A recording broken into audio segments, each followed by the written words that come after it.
It is 8:47 p.m. Your laptop is closed. The bathroom mirror is still foggy from the shower. A book is on the table. Your walking shoes are by the door. A message from an old friend is still waiting for a reply. Then your phone lights up, and your hand reaches for it before the decision even feels like a decision. You only mean to watch one video. Then one short video becomes another. Something sad, something funny, something loud, something interesting, something stressful, something you did not even mean to watch. And when you look up, an hour is gone. But the weird part is not only that you lost time. The weird part is that you do not feel rested. You feel emptier. Your calendar still says you had free time. Your body says you did not get it back. That is the empty attention battery problem. Free time does not automatically mean usable attention. It happens when your calendar has open space, but your mind does not have enough attention left to be present in that space. You can feel it in 3 small ways. You have time, but you cannot start. You rest, but you do not feel restored. You scroll to unwind, then stand up feeling more drained than before. And this is why another productivity app, another timer, or another perfectly planned day can fail. A calendar can make space. It cannot guarantee fuel. This is not simply laziness, and it does not mean your attention is permanently broken. A more human explanation is that your attention may be tired, scattered, or pulled into a faster rhythm than the next thing in your life needs. Because scrolling is strange. It feels like doing nothing. Your body barely moves. Your thumb moves a little. Your face barely changes. From the outside, it looks like rest. But inside, your attention may be switching again and again. New image, new sound, new person, new emotion, new little decision. Keep watching, skip, react, compare, worry, laugh, move on. Your body is sitting still, but your attention is running from one tiny world to the next. And every time it changes worlds, your mind has to update the scene. Who is this? What is happening? Should I laugh, worry, compare, skip, or keep watching? Once that is tiny. Dozens of times in an hour, it stops feeling like rest. Your attention does not get a break. It just gets tired somewhere else. That is why scrolling can feel easy without feeling restorative. The feed feels easy because it does the choosing for you. You do not have to decide what to do next, because the next thing arrives automatically. But easy is not always recovery. Sometimes easy just means your attention is being carried somewhere without your permission. This is the part most time management advice misses. It treats time like the only resource. It says, block 9 to 11 for work, block 6 to 7 for exercise, block Sunday afternoon for reading. And sometimes that helps. Structure matters. But you have probably had this experience. The time block arrives, the task is clear, the desk is ready, and nothing happens. You are physically there, but mentally somewhere else. The block is open. The attention battery is not. Your energy state is not random.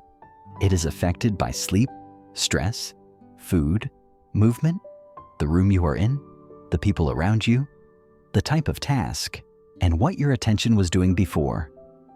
Some mornings, your mind feels clear. Some evenings, the same task feels impossible. Some places make you think better. Some places make you feel heavy. Some people drain you before the work even starts. Some people make you feel more like yourself. So the real question is not only, how much time do I have? It is, what state am I in when that time arrives? This is also why simply blocking apps may not be enough. App limits can help. Putting the phone in another room can help. Making the screen less exciting can help.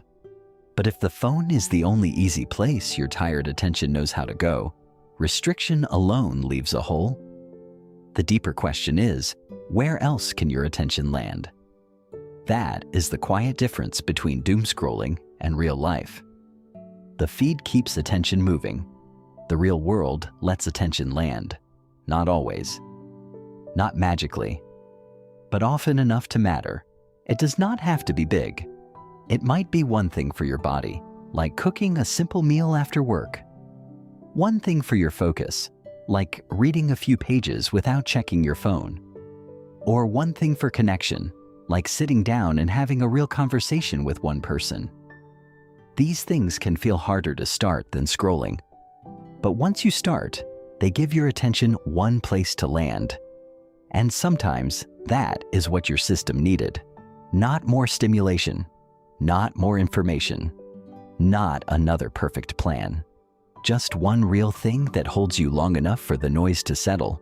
That is why scrolling and flow are not the same, even though both can make time disappear. Scrolling pulls your attention with constant novelty. Flow holds your attention with one meaningful activity, one rhythm, one challenge that fits you enough to stay with it. One breaks attention into pieces. The other gathers it into a stream. You cannot force flow on command, but you can notice what makes it more likely.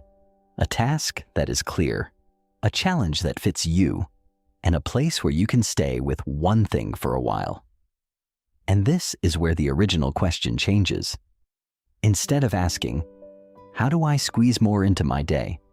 You can ask, what actually gives my attention back? For the next 7 days, try a tiny attention battery check. Do not track every minute. Do not build a complicated system. Once a day, after one normal activity, write 3 things. What you did, what the condition was, and how your battery felt afterward.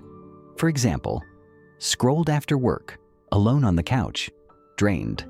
Cooked dinner, phone away, charged. Walked outside for 10 minutes, no headphones, neutral but clearer. Use only 3 battery words, charged, neutral, or drained. After a week, look for patterns. Not rules for everyone, patterns for you. What drains you even when it looks easy? What charges you even when it takes effort to begin? Where does your focus feel lighter? Who makes your energy feel steadier? What makes you feel like your life is actually happening? This is not about optimizing every second. That would turn the whole thing into another to-do list. And the to-do list will always be longer than the life you have to spend on it. The point is simpler. You probably will not remember most of what you scrolled yesterday, but you might remember the meal you cooked after a long day, the walk where your head finally cleared, the conversation you almost postponed. So maybe the question is not, how do I finish the whole list? Maybe the question is, what is worth having energy for?